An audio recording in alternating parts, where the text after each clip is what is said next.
What is going on, guys? Welcome back to another post-game show here on Rangers Central. Rangers beat the Columbus Blue Jackets 4-1 in Game 60 of the regular season, making them the quickest team to reach 40 wins, which it does not feel that way because Cardiac Rangers, we had another Cardiac Rangers affair. Even if it's the last place team in the Eastern Conference, they always do it. They got to make it interesting. They got to make it a Cardiac Rangers affair. It's just in their nature, but they do it, which I feel like I got to start making Cardiac Rangers shirts. Would anybody in the chat be interested in that? Because I feel like it's got to be a thing with how much this team does this, where it just, they need to handle business. They make it closer than they need to. They get the job done. That's just what this team does. It's what this team does night in and night out. So yeah, we're going to talk about it. Artemi Panarin comes up big yet again. Igor Shesterkin, outside of the goal that they allowed, he comes up big yet again. He's been unbelievable since the All-Star break. And the thing that I will say is I'm glad that did not rattle him, the goal that he did let up, because before the All-Star break, a goal like that, if he lets that up, that rattles him. And then we see a different Igor Shesterkin, and he starts to struggle, and the Rangers probably lose this hockey game. But they end up getting the job done. Before we jump into everything, leave a like here on the post-game stream. If you have not already, subscribe. If you haven't, we're on the road to 3K subs. Let's see if we can get to 3K subs before. Let's shoot for the postseason. Let's shoot for the postseason. March is coming up too, which is just insane that we're already about to hit March, which I keep saying that's where we're really going to see what this team is made of. A lot of storylines with this game in terms of before the game too, which I guess we'll start with that. Before the game, we saw that Pat Verbeek, there was a report there that he was in the building for the game, which is very interesting because obviously the Anaheim Ducks were not involved in this game. And if you don't know who Pat Verbeek is, he's the Anaheim Ducks GM. So very interesting that he was at the game. There was reports during the game that he kept going over to the Rangers press box. What does that mean? Potentially a trade. I don't know. I'm not going to be too skeptical, but all I'll say is it's very different when a GM's in a building versus a scout. We'll see if more comes from that, but I'm not sure if anything. I don't think really so far there is any updates in terms of what that could be, but we'll see. But it is also interesting because Rempe and Edstrom, I don't think either of them got a shift in that third period as well, which I thought was very wrong considering the way they played. They played better than a lot of guys in this lineup, especially like 3 guys, 4 guys in particular. And those two ended up riding the pine in the third period, which I thought was undeserved. But somebody tweeted, I forgot who, but they made a good point, and I agreed with the point. It was kind of in my head as I'm seeing it, where if these two aren't getting minutes in crunch time in the third period against the Columbus Blue Jackets, you got to think Laviolette doesn't see them as part of the future plans. And you have to think that this deadline might be more aggressive than we think for the New York Rangers, where those two might get pushed out of the lineup, and then they still are probably going to get a top line winger, get some bottom 6 help. I don't know exactly what they're going to do. Again, I don't want to speculate entirely, but I will say that it is very interesting that neither of them got shifts in the third period when they should have. They honestly should have. I thought Barclay Goodrow, Jimmy Vesey, Johnny Brzezinski, and Will Cooley all played worse than those two in this game, and they end up riding the bench. I don't understand it, but that's just the way that this thing goes, apparently. But I don't know. It is what it is. It is what it is at this point. But yeah, in terms of the way this game went, the first period, this was what a high event first period we got. High event first period that we got from both sides, and both goalies really stood on their head. Merzlikins was really good in that first period, and the Rangers couldn't buy a goal because that's what the Rangers do. No matter the goalie's name, no matter who it is, that's just what they do. They get goalied, even if they get quality chances or they shoot it right at the goalie's chest. The difference was they were getting quality chances in the first period, which was nice to see because that's something that I have been begging for them to do more consistently. They did it a lot that first period, and unfortunately, the game's tied up at 0 after that, but they also did allow a lot of quality chances. The defense was not great in that first period. But again, Igor Shesterkin, he made big saves, but I would say Merzlikins had to make the better saves that first period. The Rangers were the better team that period in terms of the offensive side of things, especially because neither team really played defense there. Neither team really played defense in that first period.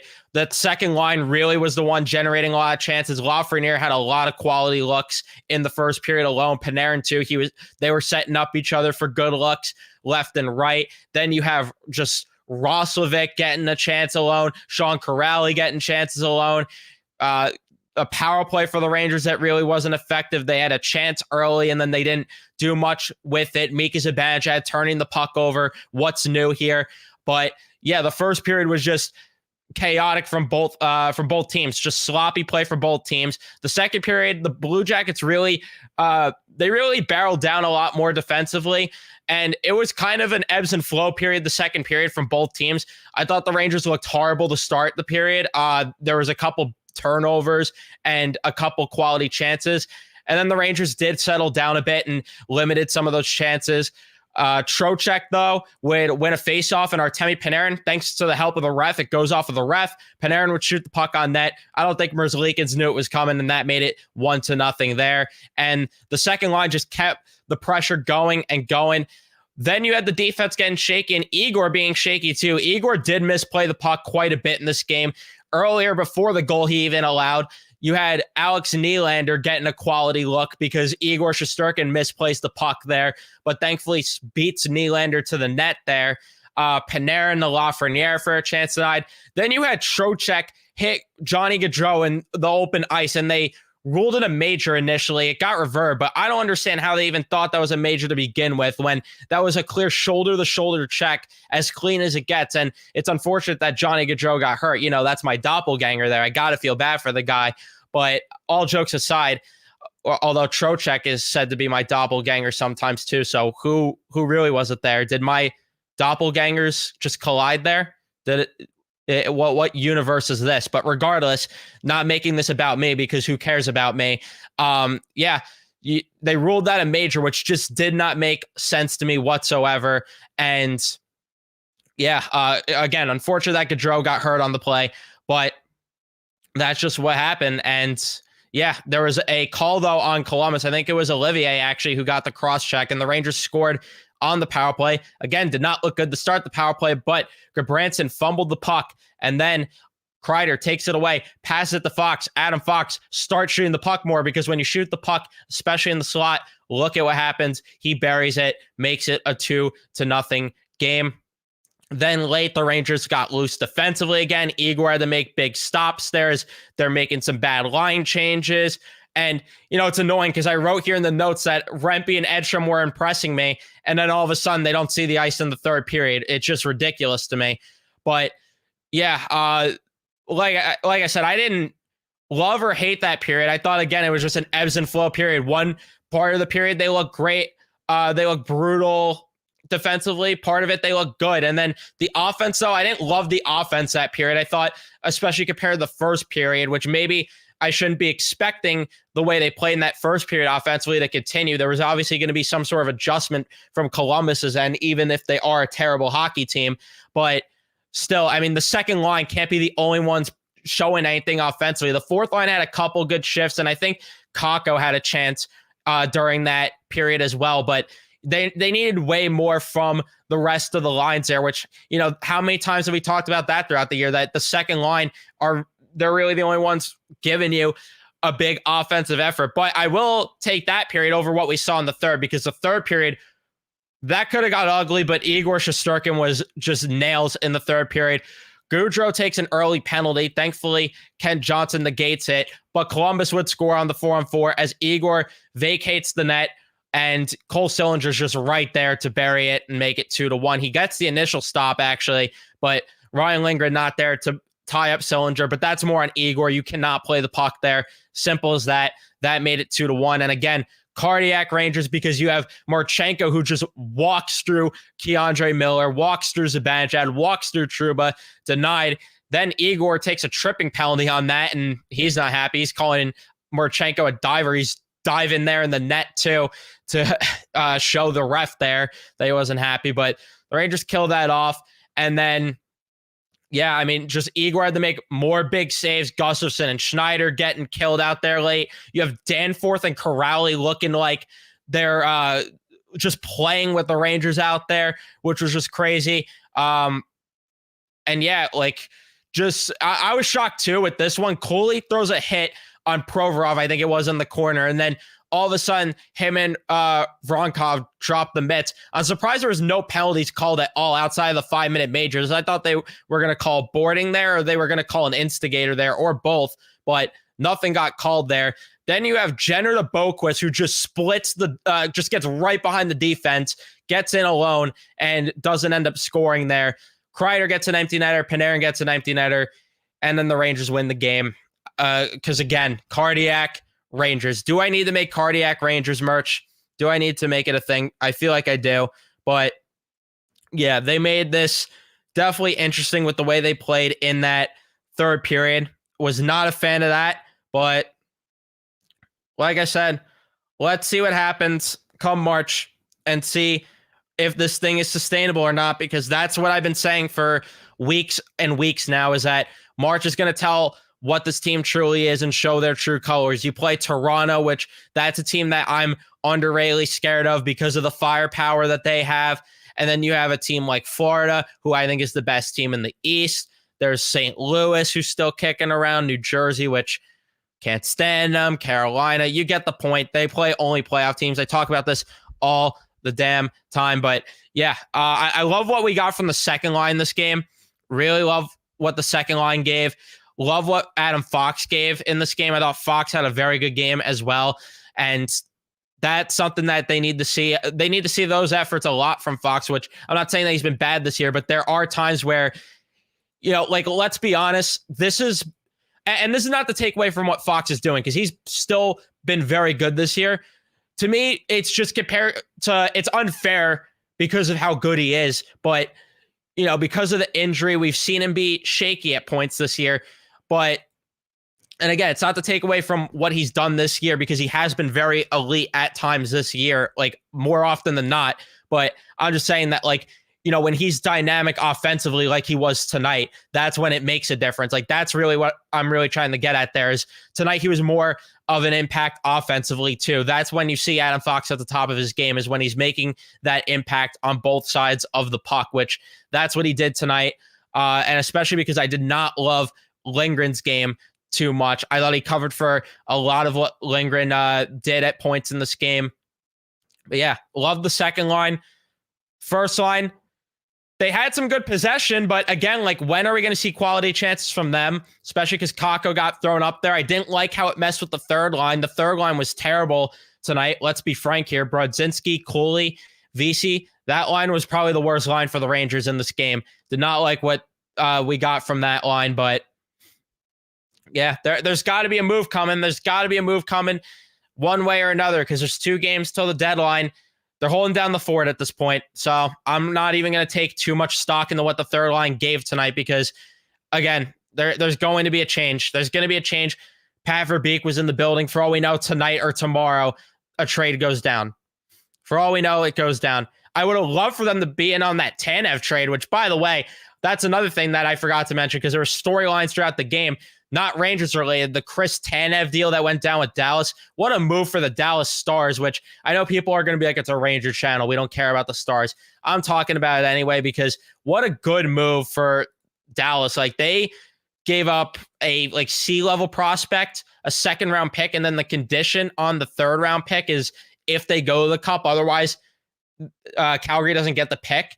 What a good deal. And then New Jersey involved too with that deal. They get a 4th there. Very good deal. I would have liked for the Rangers to have been involved on a guy like Chris Tanev. I think he would stabilize this blue line and add more balance to it that they really need. But it is what it is. But hopefully this means the market's not as bad as we think for a defenseman, because I initially thought Tanev was no doubt going to get a first-round pick, and he didn't.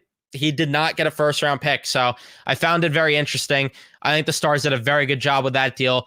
So let's hope the Rangers could get a defenseman for a very solid price, because I'm still not sold on Gustafsson being the everyday 6th defenseman, which it's not to take away from what Gustafsson has been either, because I know people are going to be like, well, he's doing what you expect for $800K, which I'd say fair, and he's probably been the Rangers' best 6th defenseman they've had in a very long time.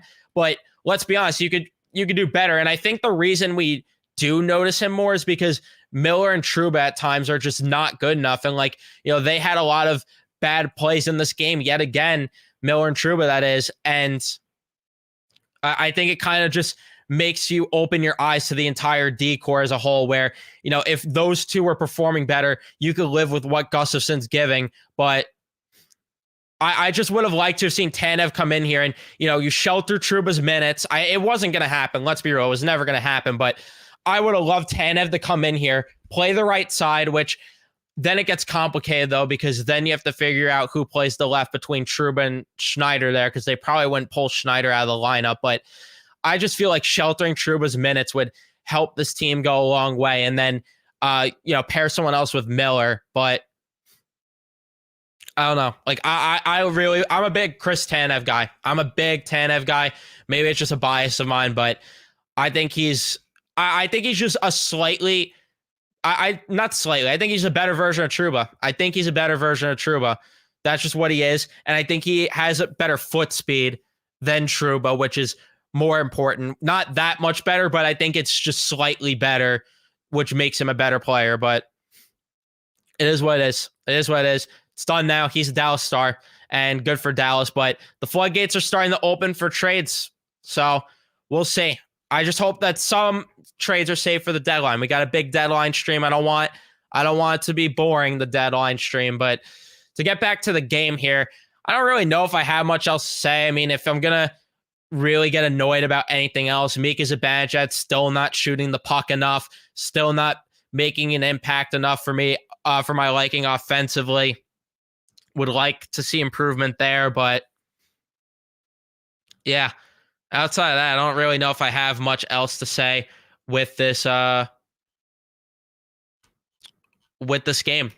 Don't know if I have much else to say with this game. So yeah, we'll see what happens, because trades are clearly coming. I mean, like I said, Pat Verbeek was in the building, which is just very, very interesting.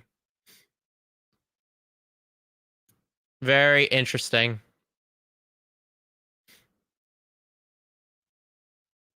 Seeing, I'm just looking to see if there's any quotes.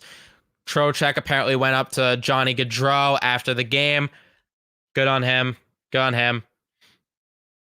So, and yeah, I didn't think Trouba deserved to get a star of the game, because it was the whole spotlight cam thing, and they just did it because of that. I agree, but yeah, let's get to the chat now. Let's get to the chat and see what you guys have to say. Leave a like, like I mentioned before, if you haven't. Subscribe if you haven't.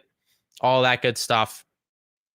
You guys, I'm assuming, is his other account when he's in here. You'd go Trocheck at the top. Yeah, it's either Blake. I don't know if he's in here. He thinks I look like Jordan Kyrou. I don't see that. I get Johnny Gaudreau. I get Vinny Trocheck. Now apparently Jordan Kyrou. I've got Zibanejad before. I've got D'Angelo before.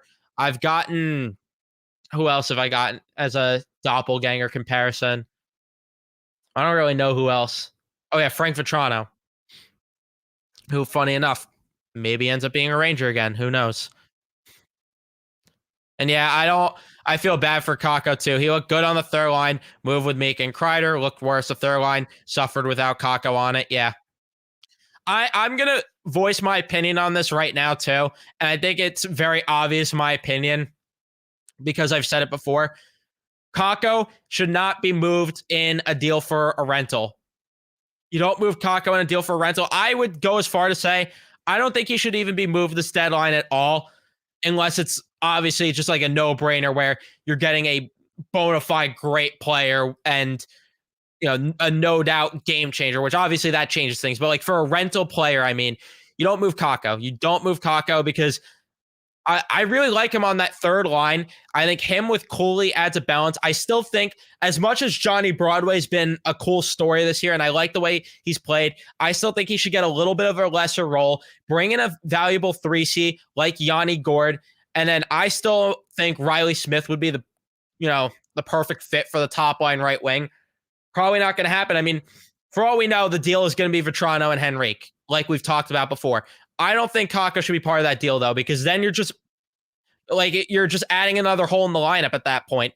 You're adding another hole, and I just maybe it's PTSD also because I'm watching JT Miller. I'm not saying Kako's going to ever reach JT Miller level status as a point production, but I'm saying that I have PTSD here watching JT Miller get traded. And I know it wasn't for a rental, but get traded by this organization and look at what he's become. So, yeah, I don't know.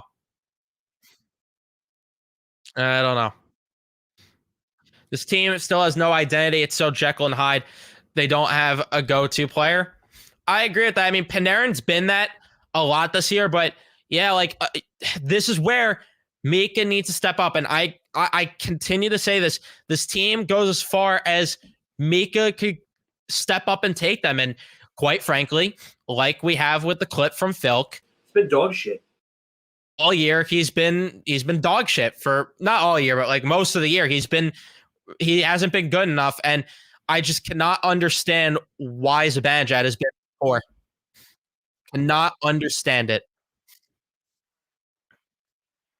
But he needs to be better, and if he could play like a 1C, this team could go far. But my worries with this team is because of the fact that, like I said, Zibanejad has not played like a 1C this year.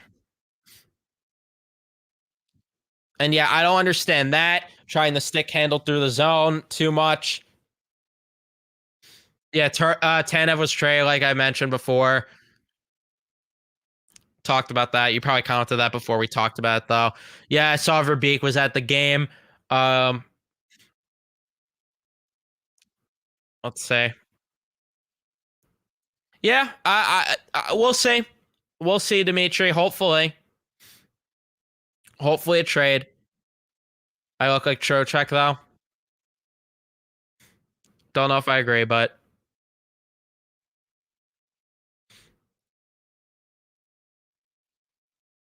yeah, I wouldn't move Kakko. I wouldn't. No, Ryan Strom's not coming back, and I hope they don't bring Ryan Strome back. Do not bring Ryan Strome back. Don't do it. Don't do it. It's nothing against the guy personally. I think Strome's a cool dude, but don't do this to me. Do not do this to me.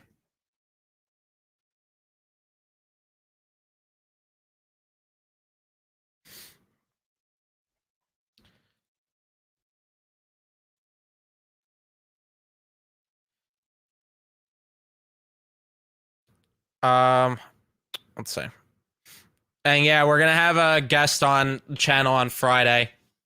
So I'd love it if Nick would, give me more info on that. Who would I like in a trade core? Are you asking if it's a Vetrano Henrique package, or are you asking who do I want the Rangers to trade for? Because that's two different questions there. But yeah, like I don't know. Kakko's really just been moving me lately, and I've never been. I haven't been someone that's like big on in terms of what Kakko has been this whole career, but he's been impressing me lately. Where you can't move him for a rental. You cannot move him for a rental. Who do I'm guessing you mean who do I want? I'll answer both. Who do I want? Who do I think they're gonna get? Who do I think they're gonna get? At the moment, again, I have no sources. I have no info. The only info I have is that Larry Brooks has talked about Vetrano ad nauseum. He's the closest to the organization. And then on top of that, you have Pat Verbeek, who was in the building tonight. So for right now, I would say Vetrano and Henrique, I should say, because I don't want to say it's a guarantee they get both. So I'd say either one of them or both as of now. But who do I want? I really, really, really want Riley Smith and Yanni Gourde for this team. I think those two would fit so well for this hockey team because Riley Smith would add something that this team, like both of them would add something that this team really lacks in terms of sandpaper in the lineup, in terms of skating their bags off, back checking like motherfuckers, and forechecking like a motherfucker. Like they do it all, and they're not gonna like wow you with their offensive play, but their offense like is at least good enough where it's gonna make a difference for this team. But this is where, again, where it's such a tricky line because they could use another spark plug where you're getting someone that's going to help score goals. But it's just infuriating because if Zibanejad was that guy, but you're not that guy, pal, right now, if Zibanejad was playing like a 1C right now, this wouldn't be a predicament where the Rangers could get guys that are better fits for the lineup. And, they have the guys that are the top guys, which would be Zibanejad, Panarin, and then Trocheck. Kreider, even when he's, on his game, at the top of his game, could be a big impact player. And then Lafreniere this year, those are your impact guys. Then you have the guys that could chip in and score in a couple goals. Like you bring in a Riley Smith, you bring in a Yanni Gordon. It just adds balance to the team. You have your checking forwards too. That's what I would love. But again, everything, like the rest of the season to me hinges on Igor and Zibanejad. If Igor's going to revert back to what he was earlier in the year, there's going to be problems. If Zibanejad doesn't improve his 5v5 game and just his game in general, because even on the power play lately, he's been dreadful, it's going to be a problem.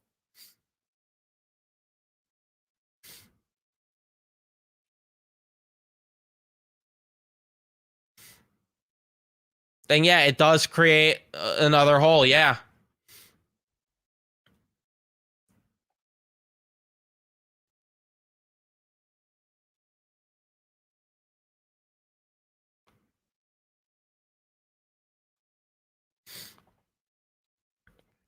No problem, Dallas. Igor's playing like Igor. I love it. Yeah, Richard. It's nice to see. It's really nice to see. I don't know where. Did you see this from somewhere? Because I haven't seen anything about that. Radko Gudas would be funny considering the whole everything that happened earlier in the year with him. But I'm not a Radko Gudas guy in particular, but I wouldn't be totally against it. But like, I don't know. I don't know if Radko Gudas is what moves me. I don't know. What's his contract? Oh, I hope. Oh, I didn't even know he has 3 years left. Yeah, no way they get Radko Gudas. No way. 3 years left? No way. Yeah, stay away from Tyler Johnson. What are my thoughts on Mantha? I think Mantha's actually having a good year, and I was actually very against earlier in the year. There was reports that the Rangers had scouts in Washington. I'm like, please don't be Anthony Mantha. And I'm like, all right, you know what? He's actually having a good year. The only thing that does scare me is that Laviolette coached Mantha, and Mantha didn't do great when Laviolette was the coach there. So that's the only thing that worries me. But I wouldn't be against it depending what they gave up. And yeah, this is it. Like they need role players like 94, but I don't. But again, like they need the top guys to show up and step up. That's the thing. Again, the playoffs and March in particular tells the story because we need to see the star guys make impacts. Because what has been the problem? What was the problem specifically last year?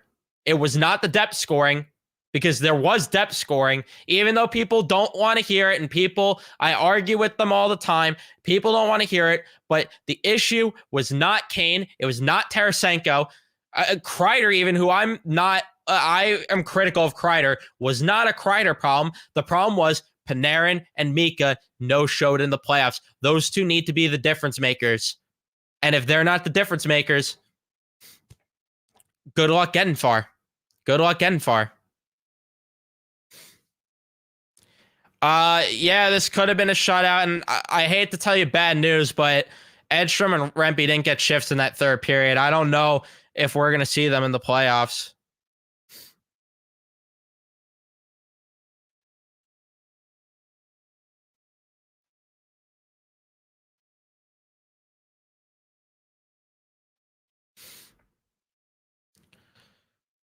Yeah, Nick Foligno. Nick Foligno. That was my guy. Dimitri, that was my guy. Still in favor of trading Miller and Jones. I don't think Miller's getting traded.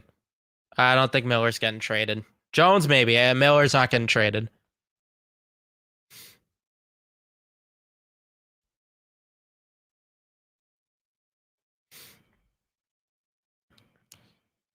Yeah, I want Gordon Eberle, but I don't think that's going to happen, unfortunately. Coleman's having a big year this year, but I still would be worried about and hesitant about trading for that contract because there's still, I'd be hesitant about trading for him because there's still 3 years left on that deal. As good of a year as he's having, he'd have to be on some major salary retention for the Rangers to even consider that deal. And they'd have to have more of a certainty on Heedle's future.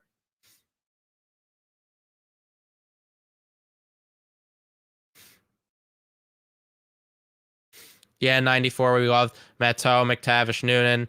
Yeah, I would love them to get role players like that. But I want them to get players that are role players, but also like will chip in offensively because they do need someone that's going to chip in offense on that top line right wing, which is why I think Riley Smith, Riley Smith is that guy that I want. It's not going to happen. I'm accepting that it won't happen, unfortunately, and I get it that I'm beating a drum for something that's just unrealistic at this point. But well, not totally unrealistic because it could happen, but I'm accepting that there's a very, very, very low chance that it happens.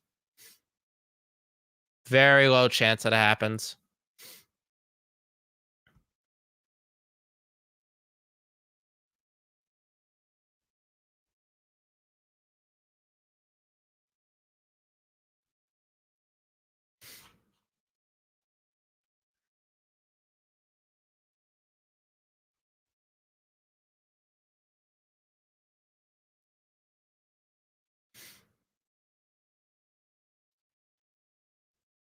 Sorry, I was just looking at something on Twitter. Do you think the Senators are willing to trade us Brady Kachuk? I don't know how true the report is, but there's one from Ryan Whitney who's on Spin Chicklets, and there was that whole thing that like apparently there's a huge feud in that Senators locker room, which I don't know how much to take from them because they were right about the Babcock thing, but then it's Spit and Chicklets at the end of the day. But we'll see. There was a whole thing that like there's a feud in the locker room and that like they might consider moving guys because of that. And Kachuk maybe ends up being that guy. It would not be during the season. It would be an off-season move. So the Senators, I'm sure they wouldn't care. I mean, there's no really, feud or bad blood between the Rangers and Senators. It would more so be a thing where they, they're going to want the best package. Whatever the best package they get is, that's what they're going to take. And if the Rangers offer the best package, then yeah. I didn't even see this after that. Steo said that Kachuk. The only thing with that is that like, yeah, Steve Steo said that, but there's GM talk and then there's GM actions, which are two different things. So he's obviously going to go out and say that because he doesn't want to like make it be like, oh yeah, we're openly willing to trade our captain. That's a bad look for them. But again, I don't know. Well, that's off-season talk. Like I'm not even going to entertain talking about Kachuk. I love Kachuk on this team. Not even going to entertain it though until the offseason because it's just not realistic. It's just not realistic. Yeah, if the Sens want to give Matthew Joseph, I'd love that. Yeah, Rempe with the black eye. I agree. They need help on defense. But I don't think they're going to exactly get that what's it called? That much help on defense. Would I move Kakko and Miller for Kachuk? Yeah. Yeah. The Rangers would obviously have to fill the void from Keandre Miller left behind at that point, but yeah. Yeah. Like I think that Brady Kachuk, he's doing good in Ottawa. I think he'd be a whole different animal coming to the Rangers and getting more like he gets obviously all the opportunity in the world in Ottawa, but like I'm just saying like him on the power play too, which that would be a tricky line to cross because do you keep Kreider out there or do you put him in? Maybe you could put Kachuk in the bumper though, and Kachuk in the bumper could be very dangerous. But again, I need to stop talking. That's off-season stuff. I just told myself I wouldn't say it, and now I'm doing it. But I did want to answer the question. I didn't want to be like, I didn't want to be an asshole. But yeah, no brainer in my opinion. Yeah, I'm with you. I'm with you, but I don't know if they're going to make moves to improve the blue line. I don't know. I'm with you. I don't know what they're going to be come playoff time. I'm honestly, this is why I say that March is going to probably tell us a lot. But at the same time, will it? Because we don't even know still. We don't know. But I will say that they, like we've been talking about, they need to get it. They need to prove their worth in March. And yeah, they need to be a better defensive team for sure. But and I was getting into an argument with someone on Twitter earlier because I was saying that I personally am worried about the Detroit Red Wings. And I know people in the chat might not be, and I hope that I'm wrong and I'm overthinking what the Red Wings are, but it's just like with the way the Rangers rush defense is, and even tonight on display, like, could you imagine if that was Alex DeBrincat getting those odd man rush opportunities versus Sean Corrali? Like, come on, two completely different players right there. We're not even talking about the same stratosphere of players. Like, that's where my worry comes in. I think Igor would have to stand on his head, or the defense would have to drastically improve for them to even beat Detroit. Like, I still have, like, I have worries when they match up against teams like that are good on the rush. Like, I personally think that as of right now, and I don't like to pick opponents because it hasn't gone well before, but like, as of now, as we're speaking today, I think that the Rangers would be able to beat Tampa in a first round series. So, but even then, I have my worries because Nikita Kucherov is a special freaking talent. Braden Point's a special talent. And yeah, like Detroit, they just score goals at will. They score at will. And they've been red hot. Like, people, and that's another argument. People were throwing me the metrics from the Red Wings this year. And it's like, well, yeah, if you look at it in a whole, the Red Wings don't have good metrics, but look at their play since January. Like, the Florida Panthers last year, they started heating up around this time last year, and look how far they went. Detroit since January has been just an absolute wagon lately. Like, they're beating teams like Florida, they're beating Toronto, they're beating Tampa, they're beating Vegas in a close game with the Dallas Stars, in a close game with the Carolina Hurricanes, beating Vancouver, shutting out Calgary, which they were on a little bit of a heater, beating Seattle, beating Colorado. Like, you get the point that, I don't know, like, Detroit underratedly worries me personally. Again, hope I'm wrong. Hope I'm overthinking. And I hope that the Rangers, if they do match up against them, annihilate them. But that's a conversation for another time, too.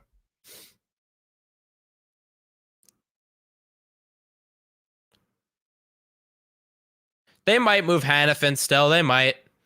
We'll see, though. Yeah, I think Winnipeg is a sleeper team, too. I think Winnipeg's a very big sleeper team. What's going on, Logan? You didn't get to watch the game. Just to fill you in again on what really happened. I mean, the first period, neither team really showed up to play defense. It was a goalie duel, tied at 0 after that because of that. Second period, the Rangers didn't really get a lot of quality looks, but they scored on the chances they did get. Panarin got one, and then they scored a power play goal. Fox scored it. That made it 2-0. Their defense was a little up and down that period. And then the third period, they got dominated, to be honest with you. But Igor stood on his head. Cardiac Rangers, they made it was 2-1, and then they got 2 empty netters. So,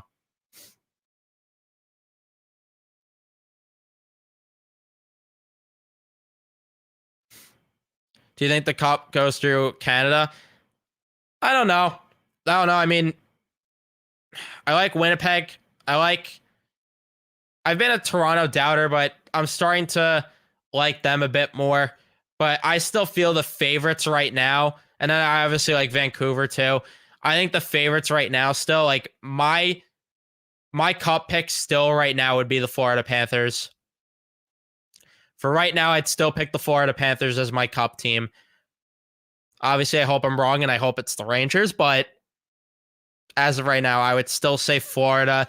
I like Dallas a lot, especially after the move they made. That blue line that they have, that defensive group they have is very good. And then I do like Winnipeg, though, quite a lot. I do like Winnipeg a lot. We got to get you more games then, Slick. You got to go to more games.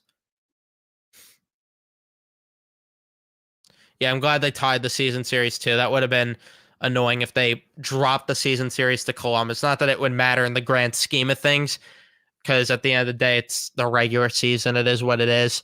But yeah, it's still not a good look. Still not a good look. I don't think Zuccarello comes back. Don't think Zuccarello comes back. Very slim chance, I would say. If it's going to happen, it would be this offseason or the year after when he's a rental at the deadline. Anytime soon? Don't think so. Don't think so.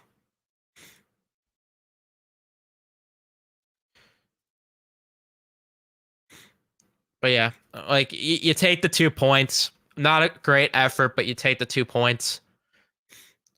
I mentioned it before, you might have not been here, but I think as of now, because Pat Verbeek was in the building, Larry Brooks has been reporting the connections with Anaheim, Vetrano and Henrique. Hopefully go into the Devils game in April. That'd be a good game to go to. A little rivalry action, especially if Rempe plays, since he's now hated by their fan base a lot.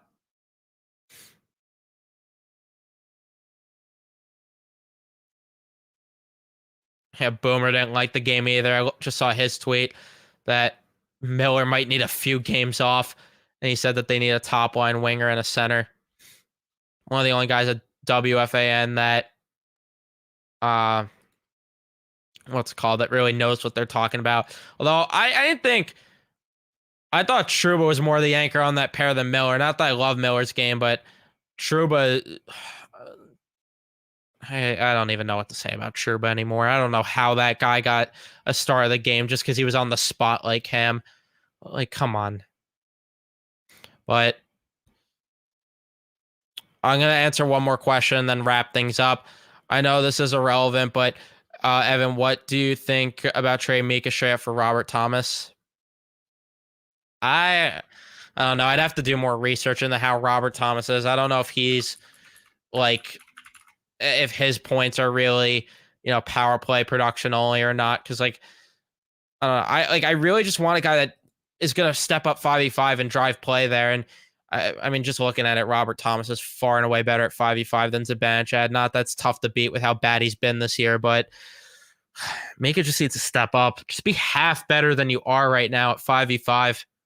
Just be half better. But yeah, I'm going to wrap things up. So thank you guys so much for tuning in. I really do appreciate it. Don't forget to leave a like if you have not already. Don't forget to subscribe. Like I said, we're on the road to 3K subs. Let's see if we could do it before the postseason comes around. Probably going to be difficult to do that, but let's see if we get the 50 likes on the stream. See if we get the 50. That would be great if we could do that. Thank you guys so much for tuning in, and I will see you guys in the next one.